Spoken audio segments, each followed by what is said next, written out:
observando, primera pregunta. En este tipo de neurona, que es motoneurona o neurona multipolar desde el punto de vista descriptivo, la información para que se conduzca, mejor dicho, la recepción del estímulo, ¿dónde se va a generar? Es en... ¿Dónde se recibe la información o se va a generar la información para que se conduzca? En el soma. Ya, entonces en el soma. Y después En las dendritas. en las dendritas. Específicamente, ¿en qué parte de las dendritas? En las espinas dendríticas. Entonces, pregunta, ¿sí? En las neuronas motoras, motoneuronas o neuronas multipolares, la información se genera en el soma, o va a recibir la información en el soma y en las dendritas. ¿En qué parte específica? Las espinas dendríticas. Entonces acá es donde se recibe la información. ¿Está bien? ¿Esta qué vía es? Esta neurona, si yo os pregunto, ¿la motoneurona es propia de la vía? Dos puntos. Eferente. Entonces, este soma, ¿dónde estará? En el sistema nervioso central. O sea, digamos, sale de adentro para afuera. ¿Está bien? Ya. Si yo preguntara, en el tipo de motoneurona, ya sea sensitiva o motoneurona, por ejemplo, la conducción del impulso nervioso, siempre y cuando sea mielinizada, el tipo de conducción es saltatoria. Si no tiene mielina, es continuo. Listo. Entonces aquí ustedes con ver la imagen ya saben qué tipo de neurona es. Vía aferente, la recepción de la información se da en el soma, en las espinas dendríticas y se conduce para este lado, ¿sí o no? De acá para allá. Entonces lo que quiero que quede claro es, si les pregunto esto, es que la conducción del impulso nervioso va para este lado, ¿sí o no? ¿Puede venir en este otro sentido? Experimentalmente sí, pero fisiológicamente no tiene sentido. ¿Por qué? Si yo les preguntara eso. Si yo les pongo un dibujo, por ejemplo, en el examen, por supuesto que no coloco dibujos, pero si yo les pusiera este dibujo y les dijera, ¿por qué la información viaja en este sentido? O sea, digamos de acá, voy a tomarme yo como ejemplo, de mi derecha a mi izquierda, ¿por qué no iría de izquierda a derecha? Sí. Porque el estímulo viene de este lado. Ya, muy bien. ¿Y por otra razón más? Solo manda, no recibe información. ¿Cómo? Solo manda información, no recibe. No, solo recibe información, no transmite información. La siguiente pregunta sería, ¿por qué no transmite? La misma pregunta que vengo repitiendo hace 20 clases atrás. Porque no tiene botones sinápticos aquí.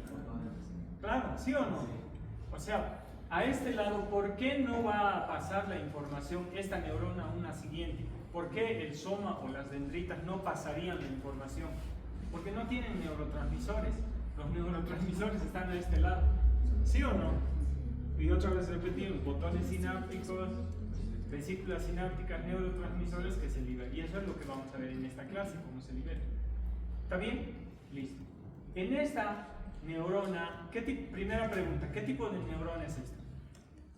No, díganlo nomás, ya no va a valer. Pseudobipolar, bien, eso es descriptivo. Desde el punto de vista funcional, ¿qué tipo de neurona es? ¿Ah? No, no es interneurona. Es sensitiva. Ya. Pero claro, es sensitiva. ¿Qué ha pasado? Se olvida. En este lugar, digamos, tengo los receptores. ¿Sí? ¿Está bien? Ya. O mejor a este lado, ya que las flechas están para allá. Acá están los receptores. ¿Por qué la información viaja en este sentido? ¿Qué vía es esta neurona? Aferente. ¿Por qué la información viajaría en esta neurona al revés que la anterior? Va a ir de izquierda a derecha. ¿Por qué? Es el mismo razonamiento. Primero, porque en este lugar están los receptores. En este lugar tenemos cómo transmitir la información. No. Entonces, acá, digamos, recibe la información, conduce la información y aquí transmite. Y la pregunta es, ¿por qué transmite aquí?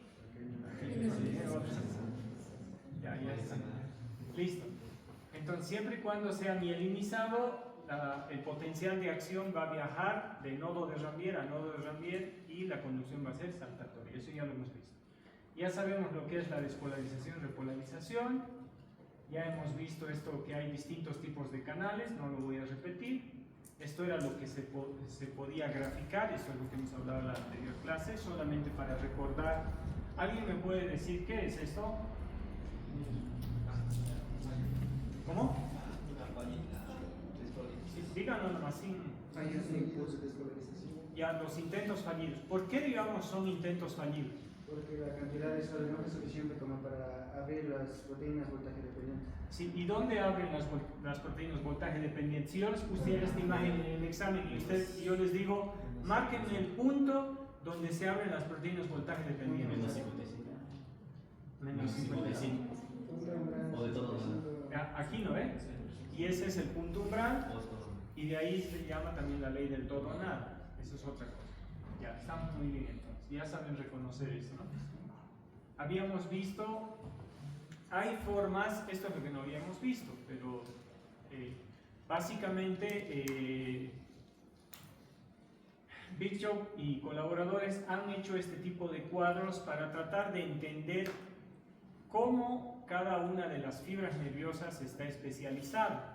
Entonces han tratado de hacer una clasificación que pueda orientarle al clínico a saber diferenciar dolores crónicos de agudos, por ejemplo. ¿Y a qué nos referimos dolores crónicos y agudos para diferenciar? Porque hoy en día el dolor es una especialidad. Era porque clasifica en 3 tipos de fibras: fibras A, fibras B y fibras C. ¿Está bien? Las fibras A, fíjense, son mielínicas. ¿Está bien? Todas son mielínicas. Presentan un grosor aproximadamente de 2 a 20 micrómetros.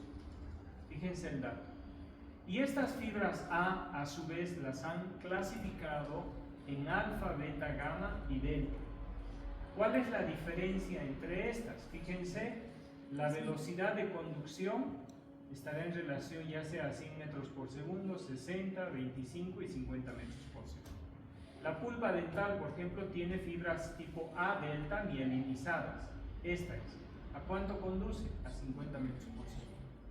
La velocidad de conducción. Todas presentan una duración de espiga de 4 a 5. ¿Qué es la espiga? Quiere decir la intensidad de voltaje y la intensidad, o mejor dicho, y el tiempo que logran alcanzar el punto umbral.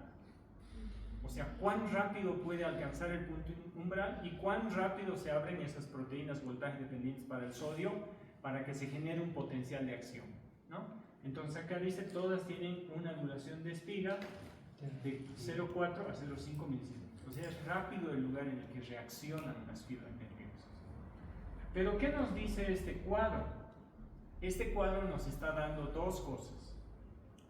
Te hace entender velocidad de conducción. Te dice que la velocidad, ojo con esto, te dice que la velocidad de conducción está directamente relacionada a que la fibra nerviosa sea mielínica o no mielinizada. Si está mielinizada o no mielinizada. Eso va a influir en la velocidad de conducción, como vamos a ver más adelante. ¿Está bien? Ojo con eso. ¿Qué te dice este cuadro? Te dice que si las fibras son mielínicas, conducen más rápido la información. Que si son amielínicas, la velocidad de conducción va a ser menor. Ahora vamos a comparar. Te dice, estas fibras tienen un grosor de 2 a 20 micrómetros. ¿Está bien? El grosor influye en la velocidad de conducción. ¿Está bien? Si son más gruesas, conducirán de una forma, y si son más delgadas, conducirán más lento o más rápido. Eso es lo que vamos a diferenciar. Entonces yo lo que les pido que vean en esta imagen, ya sabemos lo mielinizado, ahora veamos esto. Comparémoslo con las fibras tipo B. ¿Cuánto mide esto? De 1 a 3 micrómetros.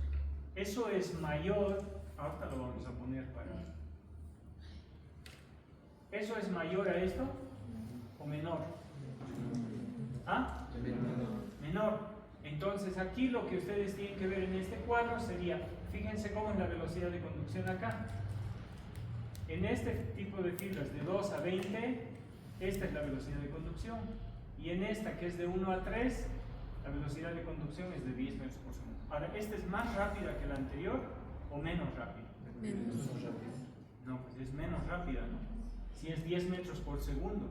La otra va, digamos, en lo más alto a 100 metros por segundo, ¿no? 100 es mayor que 10, ¿no? Bien, entonces ahí vamos. ¿Se dan cuenta? Y lo mismo, acá las fibras B siguen siendo mielínicas, el grosor importa y la velocidad de conducción. Ahora fíjense esto, 2 metros por segundo, ¿es mayor que este o menor? Menor, este es más lento, ¿no? Entonces, acá son fibras, tipos de fibras tipo C, fíjense, amielínicas. Entonces, al decir amielínicas, conducen más lento. Y si el grosor, digamos, es menor, son más finitas, conducirán más lento también. Las otras conducirán más rápido. ¿Está bien? Y así podríamos entender, por ejemplo, la hiperalgesia y otras. El dolor crónico generalmente, las fibras que son de conducción rápida generalmente se activan y duran periodos de tiempo agudos. En cambio, el dolor que permanece generalmente estará relacionado con las fibras tipo C. Y ahí es donde van a atacar para el control del dolor en problemas de dolor crónico. Entonces se va atacando a ese tipo de fibras. ¿Está bien? Que persisten más. Y a otras que están muy sensibles al momento de reacción. Entonces ese cuadro de Virchow y colaboradores te dice eso. La velocidad de conducción está directamente relacionada con que si las fibras son mielínicas o amielínicas. Si las fibras son gruesas o son más finas. ¿Listo? ¿Está bien? Perfecto. Esto era lo que les decía hace rato. Teóricamente, de forma experimental, hay una conducción ortodrómica y antidrómica. De forma experimental, porque esto no ha ocurrido tan así, no ocurre tan así, han hecho de que se puede generar un estímulo a la mitad de la neurona. Si habíamos dicho que las dendritas y el soma son el lugar donde se recibe la información, y en el otro tipo de fibras será igual un extremo, entonces, ¿por qué hay una conducción en ambos sentidos? Sí existe un potencial de acción de forma experimental que si tú le estimulas a la fibra nerviosa que viaja en ambos sentidos. La pregunta sería, ¿por qué solo a uno de los dos lados se va a transmitir la información? Otra vez es la misma respuesta. Cuando la información viaje en este sentido, acá, si la información viaja en este sentido, llega acá, ¿qué pasa? No pasa nada.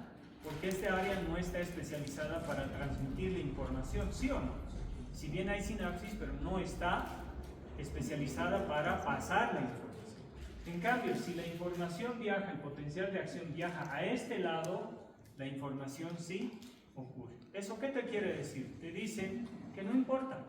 Nosotros sabemos a través de experimentos que de forma precisamente in vitro se ha hecho el estímulo que viaja en los dos sentidos, pero no te importa dónde se genere de pronto el estímulo. Solamente habrá un lugar especializado para transmitir esa información. ¿Está bien? No importa que si viaja en ambos, hacia ambos lados, podríamos decir. Porque a veces cuando uno lee libros eso es confuso y ahí dice, pero se conduce en ambos lados. Pero no, solo uno está especializado para transmitir.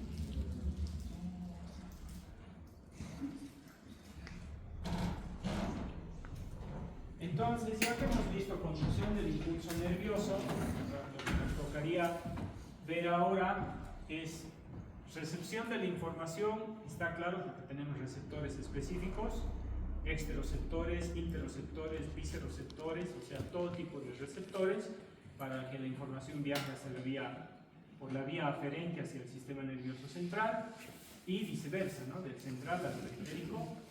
Y la conducción del impulso nervioso, ya hemos visto también cómo se da, y ahora lo que nos toca ver es la transmisión del impulso nervioso. Y la transmisión del impulso nervioso tiene que ver con que el potencial de acción llega a este nivel, ¿sí? Este botón sináptico, ¿ok? está especializado para pasar la información porque tiene vesículas sinápticas. Y aquí es donde cambia la figura. Recuerdan que para que el potencial de acción, la despolarización se dé, se abrían o aumentaba la permeabilidad para el sodio. Entonces ya está claro eso, ¿sí? En este botón sináptico cambia esa figura. Ojo, en el botón sináptico ya no nos va a interesar el sodio, sino nos interesa el calcio. ¿Y por qué? Porque el calcio, cuando aumente la permeabilidad, el potencial de acción llega a este botón acá, porque ha habido entrada de sodio, el potencial de membrana, el potencial de acción llega hasta ese botón, y lo que va a causar en este botón entonces va a aumentar la permeabilidad para el calcio. Entonces, no se olviden, fíjense esto, en este lado que es el lado de recepción, el aumento de la permeabilidad es para el sodio. ¿Sí o no? Recibir sodio. Para generar conducción del impulso nervioso, sodio. En este otro extremo que le va a pasar la información a otra neurona, aumenta la permeabilidad en ese botón nada más, en este botón de acá, aumenta la permeabilidad para él. ¿Se van a confundir con eso? Pues si no les va a ir mal, no se olviden, es fácil. En todo este lugar, sodio es el más importante, podríamos decirlo así. En el botón para la sinapsis y transmisión de la información, el importante es el calcio. No se confunde. La pregunta, ¿por qué el calcio? Porque el calcio es el que va a interactuar con las vesículas sinápticas, que lo vamos a describir, y va a generar, por un proceso de exocitosis, la liberación del neurotransmisor al espacio sináptico. Entonces, el calcio es el que va a generar que se liberen los neurotransmisores. ¿Y para qué? Pues para que el neurotransmisor se una a un receptor en la membrana postsináptica y pase la información para que viaje hacia la segunda neurona y a la tercera neurona. ¿Sí o no? Entre comillas, neuronas de primer orden, segundo y tercer orden. Y con todas las neuronas que entren en contacto. O sea, que hagan sinapsis. ¿Se entiende eso? ¿Sí? Este tipo de sinapsis, entonces, ya que tiene una molécula química, ¿qué tipo de sinapsis es? Química. Cuando es eléctrica, hablamos de compuestos iónicos con cargas. En cambio, al ser una molécula química la que se libera acá, entonces se llaman sinapsis químicas. Ojo, tenemos dos tipos de sinapsis, químicas y eléctricas. La gran mayoría en nuestro cuerpo es sinapsis químicas, porque se liberan neurotransmisores. Bien, entonces, si ustedes cuentan acá, ¿cuántos elementos, pregunta,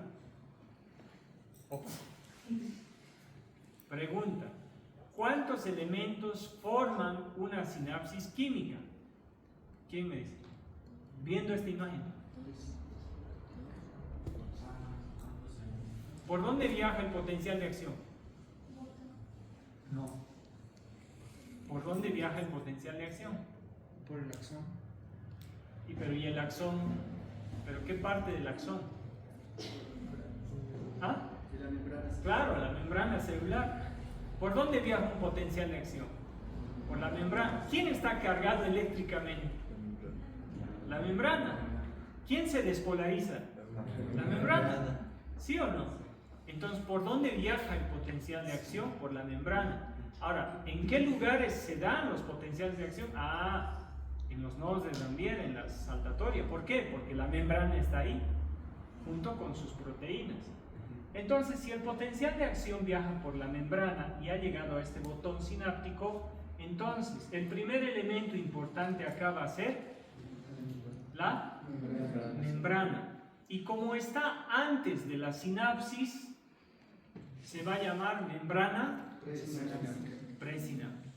Ya está. Entonces, el primer elemento que juega un papel importante es la membrana. ¿Y por qué? Porque a través de ella viaja el potencial de acción. ¿Y por qué? Porque a través de ella se da la permeabilidad del calcio cuando se despolariza. ¿Sí o no? ¿Está bien? Entonces, el primer elemento de una sinapsis química es la membrana presináptica. Otro elemento, si nosotros podríamos considerar, es qué hay dentro de este botón, serían las vesículas, ¿está bien? Que contienen neurotransmisores. Entonces ahí, en muchos libros van a encontrar que solo 3 son los elementos de la sinapsis química, pero nosotros, siendo específicos, podríamos decir la membrana, que es la que va a llevar el potencial de acción, pero va a generar en las vesículas el vaciamiento. Entonces para mí es la membrana presináptica con las vesículas sinápticas que guardan el neurotransmisor para ser liberado. ¿Está bien? 2 elementos. Segundo elemento, ¿cuál sería? Membrana tóxica. No, Proteínas. el espacio sináptico. ¿Por qué? Porque el espacio sináptico es este espacio que está entre la membrana presináptica y la membrana postsináptica. Entonces, este es el espacio o hendidura sináptica. ¿Quién descubrió esa hendidura sináptica? Es con C. Santiago Ramón y Cajal, ¿no es? ¿Quién descubrió las moléculas químicas? Otto Lewis, que era la primera clase, ¿sí o no? ¿Quién descubrió que había una electricidad que viajaba a través de la membrana? Aunque no lo sabía en ese entonces. ¿Ah? Un italiano que era. ¿Ven? Entonces aquí están las. Ya. Fácil entonces, fíjense. Membrana presináptica, con sus botones sinápticos obviamente, que son los que guardan el neurotransmisor. El espacio sináptico, ¿por qué? Porque es el espacio donde se libera el neurotransmisor. El neurotransmisor va a estar flotando ahí en ese espacio sináptico. Y el espacio sináptico, o mejor dicho, y el neurotransmisor, una vez liberado en este espacio, se va a unir a un receptor. ¿De quién? La membrana postsináptica. ¿Y el receptor qué es? Una proteína transmembranal. ¿Se acuerdan que les he molestado con el 50% de lípidos, 50% de fosfolípidos, 50% de proteínas? Entonces, ¿qué es todo lo que está en la membrana? Todo lo que funciona es gracias a las proteínas y los fosfolípidos le dan cierta impermeabilidad, ¿sí o no? Pero las proteínas le dan más bien la función de cierta permeabilidad para que pasen por diferentes procesos a través de. Entonces, ojo con esto. ¿Qué encontramos? Si yo les pregunto, ¿qué encontramos en la membrana postsináptica? Los receptores para el neurotransmisor. Fíjense esto. El neurotransmisor se libera aquí, se une al receptor y abre proteínas canal. ¿Para quién? Sodio. Para el sodio otra vez. ¿Sí o no? ¿Verdad? Y se repite el proceso. Aquí va a aumentar la permeabilidad para el sodio, se conduce la información y en el otro extremo, ¿qué va a pasar? Permeabilidad para el calcio. El calcio entra, se une a las vesículas sinápticas, inicia el proceso de migración para que por liberación, por el proceso de exocitosis, liberen los neurotransmisores y en la siguiente neurona tendrá otros receptores a los cuales se une. ¿Sí o no? ¿Verdad? Y lo mismo funciona acá arriba todo. Los pacientes que tienen, por ejemplo, Parkinson o los pacientes que tienen Alzheimer es porque los receptores a veces están alterados, ya sea el neurotransmisor. Fíjense aquí, ¿qué pasaría si con un fármaco tú bloqueas este receptor? O sea, el receptor estaba ahí esperando al neurotransmisor a que llegue y se una. Pero ¿qué pasa si con un fármaco tú lo cierres? Bloqueas el estímulo. ¿Por qué, digamos, vemos todo esto? Es porque si tú conoces el proceso desde donde se inicia hasta donde termina, tú puedes generar fármacos, medicamentos, lo que tú quieras, a través de trabajo de investigación, donde lo vas a poder bloquear. ¿Sí o no? Entonces acá, por ejemplo, si esto fuera una membrana postsináptica que sea músculo,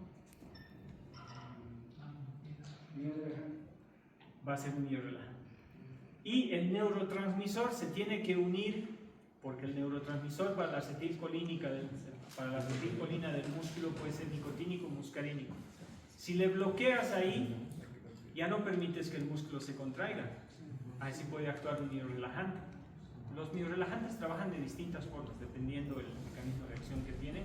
Hay 2 y 3 formas de funcionar, ¿no? Pero si tú bloqueas eso, estás bloqueando la función. Entonces, esa es la razón por la cual, digamos, analizamos todo esto. ¿Se entendió la sinapsis química? Bueno, ahí el ejemplo de quién había descubierto. Entonces, de manera general, entonces podemos decir que las sinapsis pueden ser sinapsis de tipo centrales. ¿Cuáles son esas? Las que se generan en el sistema nervioso central, en la corteza, todo en el sistema nervioso central específicamente. Corteza, el tronco, el cerebelo, médula espinal, entonces todas son sinapsis de tipo central. Las sinapsis de tipo neuromusculares y las sinapsis ganglionares. ¿Recuerdan? Hay ganglios, ¿sí? Y recuerdan que hay un ganglio que es distinto al otro. Por ejemplo, si yo les digo que el ejemplo del ganglio de Gasser, ¿qué encontramos en el ganglio de Gasser? Los cuerpos neuronales, ¿sí?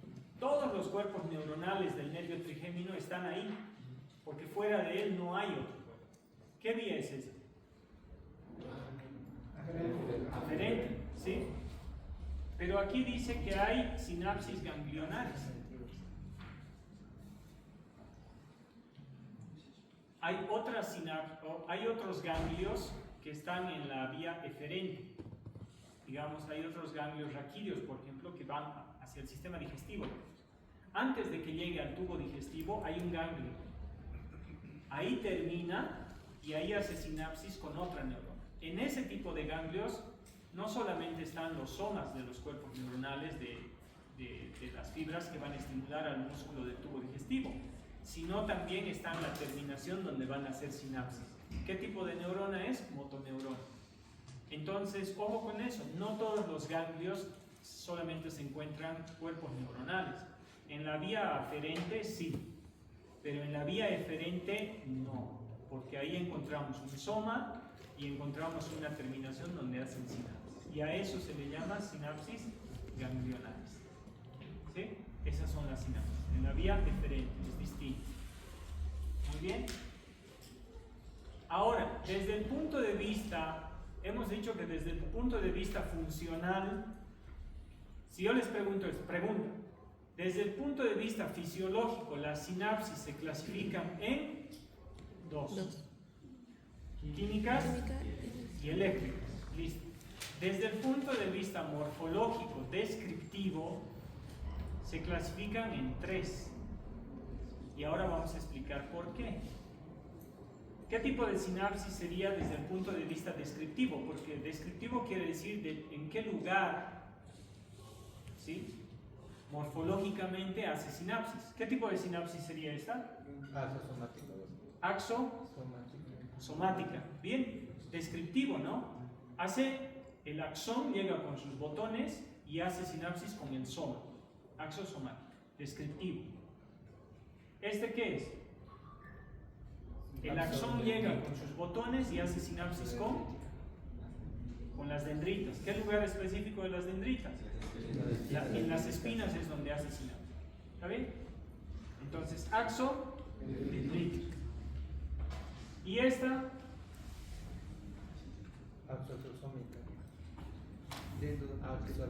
axoaxónica. Si yo tuviera que ver entre estas 3, ¿por qué pongo esta imagen? Las sinapsis pueden ser excitatorias o pueden ser inhibitorias. ¿Qué quiere decir? Por ejemplo, cuando les daba el ejemplo del pellizco, ¿sí? Si digamos fuera la primera vez para que tú aprendas y ya sepas de que cada vez que te van a hacer esto te va a doler, ya aprendiste, ¿no? Y cada vez que alguien venga y te haga esto, tú te vas a hacer el quite, ¿sí o no? Ya aprendiste. Entonces, la primera experiencia llegará la información para que se almacene en el sistema nervioso. Entonces, a eso le llamamos, por ejemplo, las sinapsis excitatorias.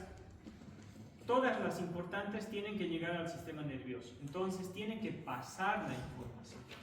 Por ejemplo, este tipo de sinapsis axosomática principalmente es excitatoria.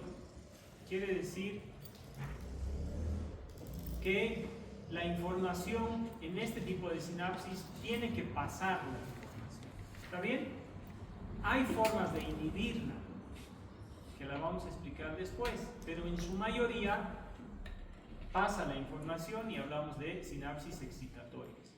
Este tipo de sinapsis de acá también principalmente o primordialmente son excitatorias. ¿Se puede inhibir el paso de la información? Sí, les voy a explicar cómo. Pero este tipo de sinapsis es el que regula. Principalmente puede ser inhibitoria. Y en algún caso va a ser sumatoria para la excitación. ¿Se entiende lo excitatorio y lo inhibitorio? Lo excitatorio sería que la información pase tal cual ha venido, ¿sí? Se produjo la información, se recibió la información, se condujo la información, se transmitió la información y lo que le pasaste a la siguiente neurona va a continuar. Pero ¿qué pasa si tú quieres detener esa información? Se da gracias a sinapsis axónicas. ¿Por qué? ¿Qué elemento de una sinapsis química, qué elemento sería este de acá? Hemos repetido ahorita los 3 elementos, digamos. Yo le he adicionado las vesículas. ¿Qué elemento sería? Díganlo nomás, así no me pagan. La membrana presináptica. Muy bien. Membrana presináptica, espacio sináptico, membrana postsináptica. ¿Sí o no? ¿Cuál es la diferencia entre ambas? La presináptica tiene vesículas con neurotransmisores. La postsináptica, ¿qué tiene? Receptores, que son proteínas transmembranales, o a veces periféricas en algún caso, pero la mayoría son proteínas transmembranales. Entonces, ¿qué pasa si aquí tú produces información? La información se conduce y cuando llegue acá, dicho lo que ya les he explicado, ¿cómo detendrían la información? ¿Bloqueando los canales de? No, pues no. A ver, primero vean la imagen. ¿Qué elemento es este? Presináptico. Hendidura sináptica, membrana postsináptica. ¿Sí? Esta sinapsis de aquí que es axónica, ¿a dónde está viniendo? ¿A qué elemento de la sinapsis química está viniendo? Aquí, chacos. Fíjense esto. Esta es neurona 1, ¿está bien? Ya. Esta es neurona 2. Ya. La neurona 1, ¿estamos de acuerdo que tiene una membrana presináptica? Sí. La neurona 2, ¿tenemos membrana postsináptica? Sí. Y entre ambas hay una hendidura sináptica. Listo. Entonces, si esta sinapsis axónica, ¿a qué elemento está llegando? ¿A la hendidura? ¿A la membrana postsináptica? ¿A la membrana presináptica? ¿No era obvio? Claro que es obvio, ¿o no? Ya. Bien. Si está llegando aquí a la membrana postsináptica, ¿cómo la puede inhibir que pase la información? Bloqueando la permeabilidad al calcio. Claro, ya está sencillo. ¿Por qué? Porque si no entra calcio, no se liberan los neurotransmisores, ¿sí o no? Entonces acá hay un neurotransmisor que generalmente es el GABA, el ácido gamma aminobutírico. Ese es inhibidor.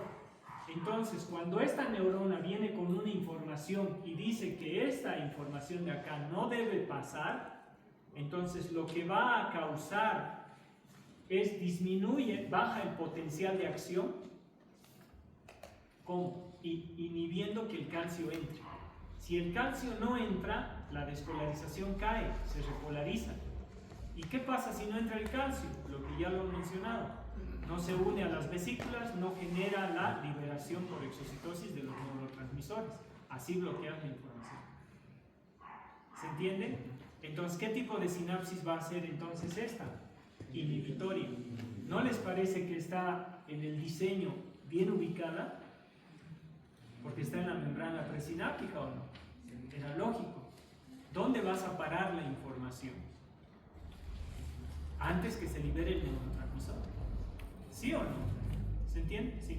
Doctor, solo para confirmar, la neurona 3 tiene esos neurotransmisores la neurona 3 tiene esos neurotransmisores que usted llama GABAs para ir a la membrana presináptica. Significa que la membrana presináptica también tiene receptores para ese GABA.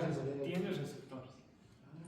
Por eso es de que les repetía que las proteínas tiene 50% de proteínas y 50% de polímeros. ¿No ve?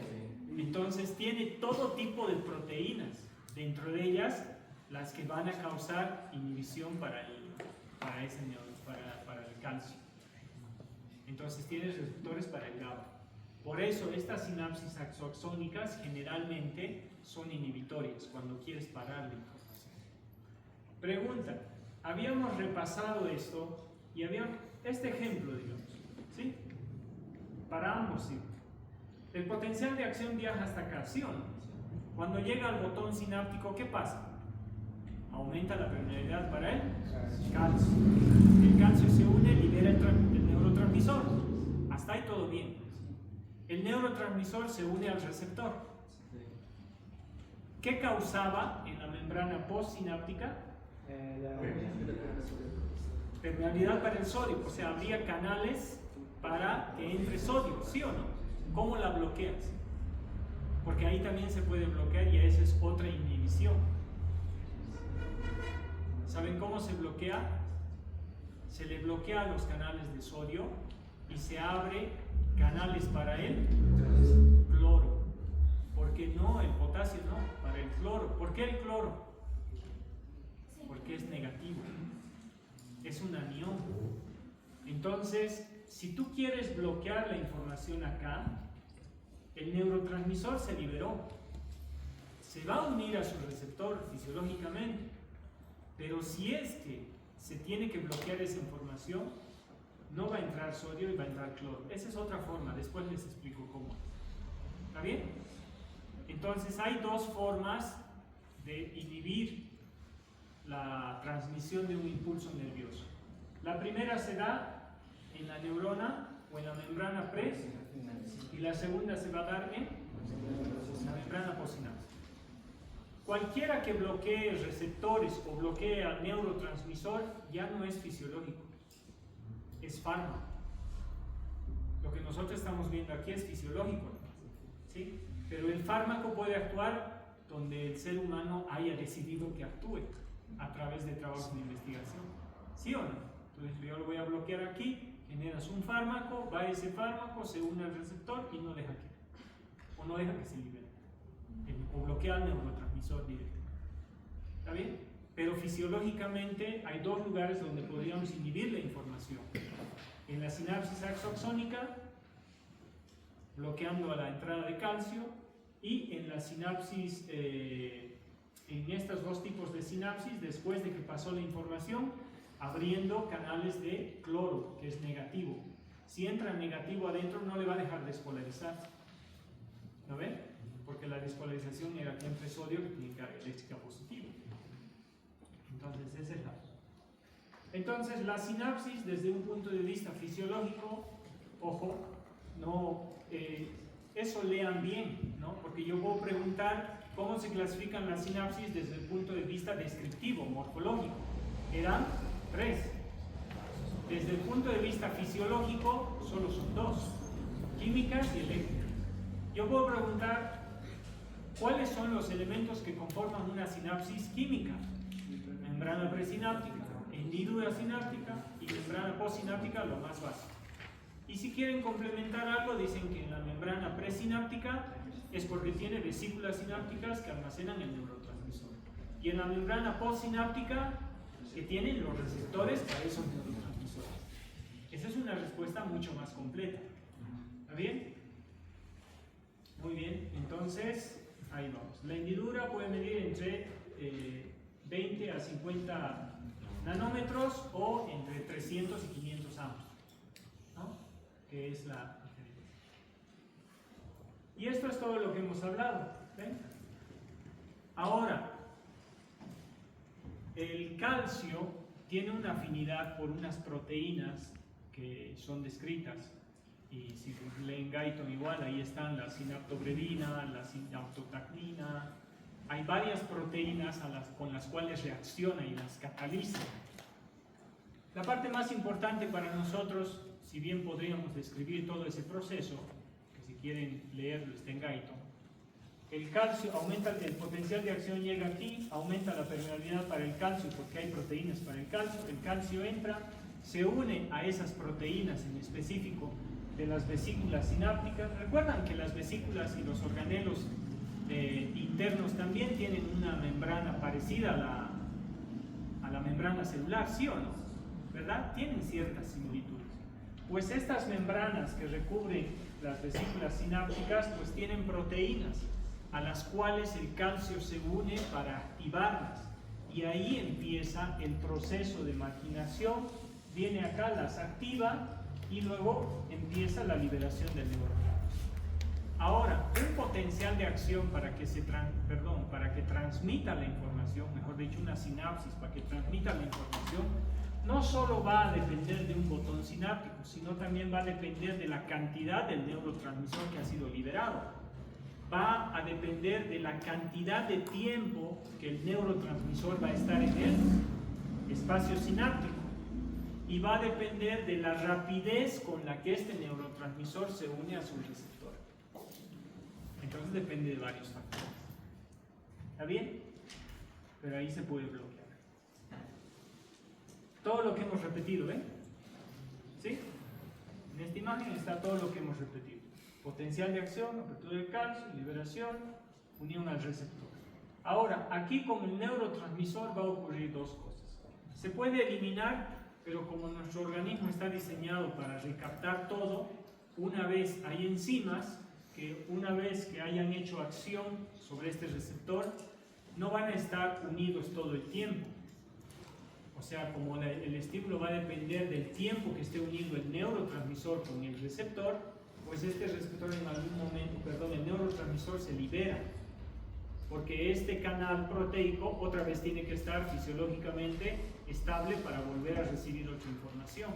Entonces, una vez que el neurotransmisor es liberado, es recaptado una gran parte para volver a formar neurotransmisores acá, y por eso es que se necesitan mitocondrias, ¿no? Porque es con gasto de energía. Entonces acá hay un proceso por el cual se va a volver a formar, y eso va a ser, depende de qué tipo de neurotransmisores tienen sus procesos. Más adelante vamos a ver eso, ¿no? Ahí están más ejemplos de los que son los receptores de membrana, ¿no? Que son lugares específicos donde el neurotransmisor se une. Esta era una microfotografía donde te mostraba que hay dos tipos de vesículas: vesículas claras y vesículas densas, ¿no? Estas vesículas claras son las que contienen los neurotransmisores. ¿Ves? Tiene un montón de vesículas. ¿Se nota? Se nota, ¿no? Y esta es la hendidura sináptica. Y esta es la neurona, ¿no? Muy bien. Este era el ejemplo que les decía dónde se encontraba, pero vamos a ir pasando. Este era el ejemplo igual que les decía, ¿no? Cuando esta motoneurona que está en el sistema nervioso central llega acá, hace sinapsis con una neurona postganglionar, ¿ven? Entonces hay un ganglio antes de hacer esa sinapsis. Solo era para eso. Más ejemplos de a dónde va, ¿no? ¿Dónde llega? Sinapsis eléctricas. La sinapsis eléctrica es mucho más rápida que las sinapsis químicas, pero menos controlable. ¿Han visto que en la sinapsis química hay diferentes formas en las que se puede inhibir la información? ¿Sí o no? Tu mismo sistema nervioso lo modula. Y en la neuromodulación, al generar una respuesta, ya terminamos, entonces se puede inhibir la información. Si tu sistema dice que no debe pasar esa información, entonces tiene esos mecanismos para inhibir y frenar esa información, que no pase. ¿Sí? Pero en las sinapsis químicas en las sinapsis eléctricas es difícil que ocurra eso. ¿Por qué? Porque las sinapsis eléctricas están dadas por uniones o junción de tipo gap, se llaman, que son canales directos. Esto lo hemos visto en la práctica también, cuando hemos hablado de uniones. Son canales directos por donde de este canal, aquí digamos, se produce la despolarización, y por este canal, ¿qué va a pasar? Sodio. Y va a despolarizar a esta directa. Entonces son canales directos por el que pasa. ¿Sí? Directo pasa el sodio. ¿En qué tipo de ejemplo podríamos dar este tipo de sinapsis? Músculo cardíaco. Músculo cardíaco. Entonces, las sinapsis eléctricas dependen de una unión tipo GAP. ¿Qué es la unión tipo GAP? Son dos proteínas canal íntimamente relacionadas por el cual permiten el paso del sodio directo. Este lado se despolariza e inmediatamente pasa el sodio a este lado y lo despolariza a este otro lado. Y así las células se comunican unas con otras para producir el estímulo, ¿no? Listo. Hasta aquí entonces eso. En la próxima ya entramos a inhibición, sumación.